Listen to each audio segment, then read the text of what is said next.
नमस्ते दोस्तों, स्वागत है हमारे चैनल पर। आज हम बात करेंगे एक ऐसे शख्स की जिसका नाम सुनते ही मुंबई की गलियों में सन्नाटा छा जाता था। कैसा इंसान जो कभी दूध बेचकर अपने परिवार का पेट पालता था, लेकिन बाद में बन गया मुंबई अंडरवर्ल्ड का डैडी। हाँ दोस्तों, हम बात कर रहे हैं अरुण गुलाब गवली की। लेकिन सवाल ये उठता है कि कौन था ये अरुण गवली? ऐसे एक आम इंसान बन गया मुंबई का सबसे बड़ा डॉन। क्यों उसकी दुश्मनी दाऊद इब्राहिम जैसे खूंखार गैंगस्टर से हो गई? और सबसे बड़ा सवाल, इससे वो जेल की सलाखों के पीछे पहुंचा। फिर भी उसकी कहानी आज भी लोगों को हैरान करती है। चलिए इस वीडियो में हम आपको ले चलते हैं मुंबई की उन गलियों में जहां अरुण गवली ने लिखी थी अपनी खौफनाक दास्तान।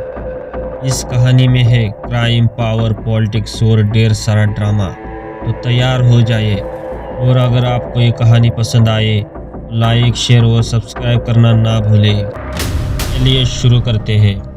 17 जुलाई 1955 महाराष्ट्र के अहमदनगर जिले के कोपरगांव में एक साधारण परिवार में अरुण गुलाब आहिर का जन्म हुआ। उनके पिता गुलाब राव एक वीर वर्कर थी जो मध्य प्रदेश के खंडावा से मुंबई आए थे। मुंबई की मशहूर दगड़ी चाल में गांव का परिवार रहता था। लेकिन दोस्तों, उस वक्त दगड़ी चाल कोई क्राइम का अड्डा नहीं थी। ये थी बस मजदूर की बस्ती, जहां लोग मेहनत मजदूरी करके अपने परिवार का पेट पालते थे। और उनकी जिंदगी भी कुछ ऐसी ही थी। परिवार की आर्थिक हालात इतनी खराब थी कि छोटी उम्र में ही उन्हें दूध बेचना पड़ा। पढ़ाई तो सिर्फ 5वीं क्लास तक ही हो पाई। लेकिन अरुण के मन में कुछ और ही आग जल रही थी। वो नहीं चाहता था कि जिंदगी बस मजदूरी तक सिमट जाए। 1970 का दशक, मुंबई धीरे धीरे बदल रही थी। मिलें बंद हो रही थी, मजदूर बेरोजगार हो रहे थे। और इसी बीच अंडरवर्ल्ड का जन्म हो रहा था। इसी दौर में अरुण गवली ने अपने स्कूल के दोस्त रामा नाइक और बाबू रेशम के साथ मिलकर भाईखड़ा कंपनी नाम का गैंग ज्वाइन किया। ये गैंग भाईखड़ा, परेल और 7 रास्ता जैसे इलाकों में सक्रिय था। लेकिन दोस्तों, उस वक्त अंडरवर्ल्ड का सबसे बड़ा नाम था दाऊद इब्राहिम। दाऊद की डी कंपनी और भाईखड़ा कंपनी के बीच शुरुआत में दोस्ती थी। अरुण गवली और उनके साथी दाऊद के लिए छोटे मोटे काम किया करते थे, जैसे कंसाइनमेंट पहुंचना या वसूली करना। लेकिन ये दोस्ती ज़्यादा दिन तक नहीं चल पाई। उसके बाद 1988 में एक ऐसा हादसा हुआ जिसने अरुण गवली की ज़िंदगी बदल दी। उनके करीबी दोस्त रामा नाइक को पुलिस इनकाउंटर में मार दिया गया। अरुण गवली को पूरा यकीन था कि इस इनकाउंटर के पीछे दाऊद इब्राहिम का हाथ था। बस यहीं से शुरू हुई दाऊद और गवली की खूनी दुश्मनी। अरुण गवली ने रामा नाइक की मौत का बदला लेने की ठान ली।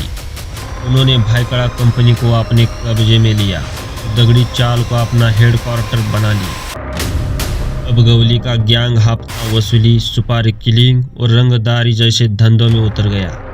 लोग उन्हें सुपारी किंग और डैडी कहने लगे। दोस्तों, उस समय गवली को खौफ इतना था कि दाऊद के कई गुर्गे जैसे छोटा राजन और शरद शेट्टी मुंबई छोड़कर दुबई भाग गए। लेकिन गवली ने कभी मुंबई नहीं छोड़ी। वो कहता था, मुंबई मेरी मिट्टी है, मैं यहीं रहूँगा। लेकिन दोस्तों, अरुण गवली सिर्फ एक गैंगस्टर नहीं था। दगड़ी चाल के लोगों के लिए वो एक मसीहा था। वो गरीबों की मदद करता था, उनके लिए स्कूल और अस्पताल खुलवाता था। इसी वजह से लोग उन्हें रॉबिन हुड कहते थे। लेकिन दूसरी तरफ खूंखार अपराध भी कर रहा था। हत्या, अपहरण, फिरौती, उसके गैंग से कोई नहीं बच पाता था। अब सवाल ऐसा उठता है कि क्या गवली सचमुच रॉबिन हुड था या ये बस उसकी छवि चमकने का तरीका था?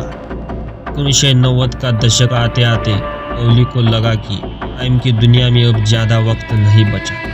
पुलिस का शिकंजा कस रहा था और दाऊद की डी कंपनी अभी भी ताकतवर थी। गवली ने एक नया रास्ता चुना, पॉलिटिक्स। 2004 में उन्होंने अखिल भारतीय सेना नाम की अपनी पॉलिटिकल पार्टी बनाई। चिंचपोकली से विधानसभा चुनाव लड़ा और चौंकाने वाली बात थी, वो जीत गया। लोग कहते हैं कि गवली की जीत की वजह थी इसकी लोकल पॉपुलैरिटी। दगड़ी चाल के लोग उसे अपना हिंदू डॉन मानते थे, जो दाऊद जैसे बाहरी गैंगस्टरों से उनकी रक्षा करता था। यहाँ तक कि शिवसेना के बालासाहेब ठाकरे ने भी एक बार गवली को हिंदू डॉन कहा था। लेकिन दोस्तों, गवली की किस्मत ज़्यादा दिन तक साथ नहीं दे सकी। 2008 में शिवसेना के कॉरपोरेटर कमलाकर जामसंडेकर की हत्या के मामले में गवली का नाम आया। पुलिस ने उसे गिरफ्तार किया और 2011 में कोर्ट ने उसे उम्र कैद की सजा सुनाई दी। आज 69 साल की उम्र में अरुण गवली नागपुर जेल में अपनी सजा काट रहा है। लेकिन उसकी कहानी यही खत्म नहीं होती। 2024 में सुप्रीम कोर्ट ने उसकी रिहाई पर विचार करने से इनकार कर दिया, लेकिन गवली अभी भी कोशिश कर रहा है। अरुण गवली की ज़िंदगी इतनी ड्रामेटिक थी कि इस पर कई फिल्में बनी। 2015 में मराठी फिल्म दगड़ी चाल, 2017 में अर्जुन रामापाला की डैडी ने गवली की कहानी को पर्दे पर उतारा। लेकिन इन फिल्मों में गवली को एक रॉबिन हुड की तरह दिखाया गया, जिस पर कई सवाल उठे। दोस्तों, अरुण गवली की कहानी हमें क्या सिखाती है? ये एक ऐसी कहानी है जो बताती है कि ऐसे हालात, महत्वाकांक्षा और गलत रास्ते किसी को भी अपराध की दुनिया में धकेल सकते हैं। लेकिन साथ ही ये भी दिखाती है क्राइम की दुनिया का कोई हैप्पी एंडिंग नहीं होता। आज मुंबई बदल चुकी है। दगड़ी चाल अब उतनी खतरनाक नहीं रही और अंडरवर्ल्ड का वो दौर भी खत्म हो चुका है। लेकिन अरुण गवली का नाम आज भी मुंबई की गलियों में गूंजता है। आपको क्या लगता है, अरुण गवली एक रॉबिन हुड था या सिर्फ एक खूंखार गैंगस्टर? कमेंट में अपनी राय ज़रूर बताएं। और अगर आपको ये वीडियो पसंद आए तो लाइक करें, शेयर करें और सब्सक्राइब करना ना भूलें।